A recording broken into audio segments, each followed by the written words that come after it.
শিরোনাম দেবে রাজ্য জুড়ে পালিত হলো আয়ুষ্মান সপ্তাহ। নিজস্ব সংবাদদাতা, কলকাতা, 19 আগস্ট।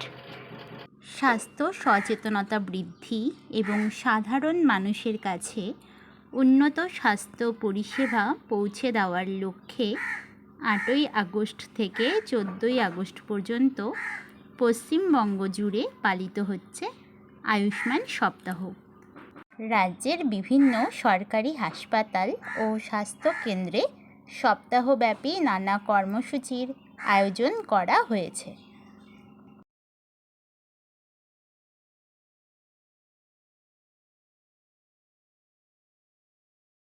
নমস্কার, বেঙ্গলি উইথ তমা চ্যানেলে আমি তমা তোমাদের স্বাগত জানাচ্ছি।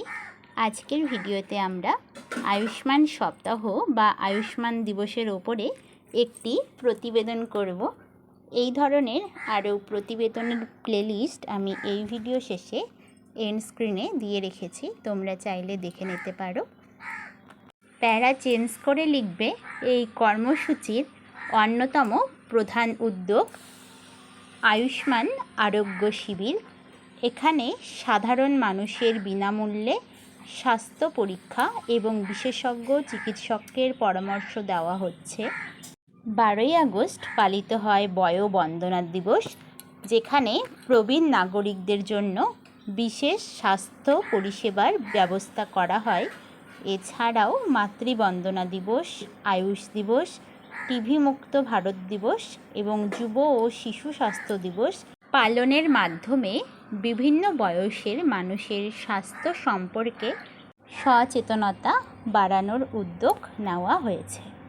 তোমরা যদি কোনো বিষয়ের উপরে প্রতিবেদন পেতে চাও, আমার যে কোনো ভিডিওতে কমেন্ট করে জানাতে পারো, আমি চেষ্টা করব ভিডিও তৈরি করে দেওয়ার। চ্যানেলে নতুন হয়ে থাকলে সাবস্ক্রাইব করে পাশে থাকা বেল আইকনটি প্রেস করে রেখো ভিডিওগুলোর আপডেট পেতে। তোমরা আমাকে সোশ্যাল মিডিয়াতেও ফলো করতে পারো। সপ্তাহ জুড়ে বিভিন্ন স্থানে রক্তদান শিবির, স্বাস্থ্য পরীক্ষা এবং সচেতনতামূলক প্রচার কর্মসূচি অনুষ্ঠিত হয়। এই উদ্যোগে সাধারণ মানুষের মধ্যে ব্যাপক সাড়া দেখা গেছে।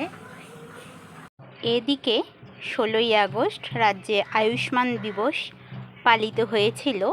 সেদিনই এই প্রকল্পের উপভোক্তাদের পরিষেবা প্রদানের কাজ শুরু হবে।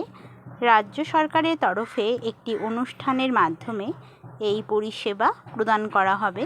নেতাজি ইনডোর স্টেডিয়ামে এই অনুষ্ঠান করা হয়েছিল। সেখানে রাজ্যের তরফে আমন্ত্রণ জানানো হয়েছিল কেন্দ্রের স্বাস্থ্যমন্ত্রী জেপি নাড্ডাকে। সেই আমন্ত্রণে সাড়া দিয়ে তিনি কলকাতায় এসেছিলেন। এই উদ্যোগের ফলে রাজ্যের মানুষের স্বাস্থ্য পরিষেবা আরও সহজলভ্য হবে বলে আশা করা হচ্ছে। আজ তবে এই পর্যন্তই। যদি কোথাও কোনো বানান ভুল থেকে থাকে তোমরা অবশ্যই কমেন্ট করে জানাবে। পুরো ভিডিওটি দেখার জন্য ধন্যবাদ।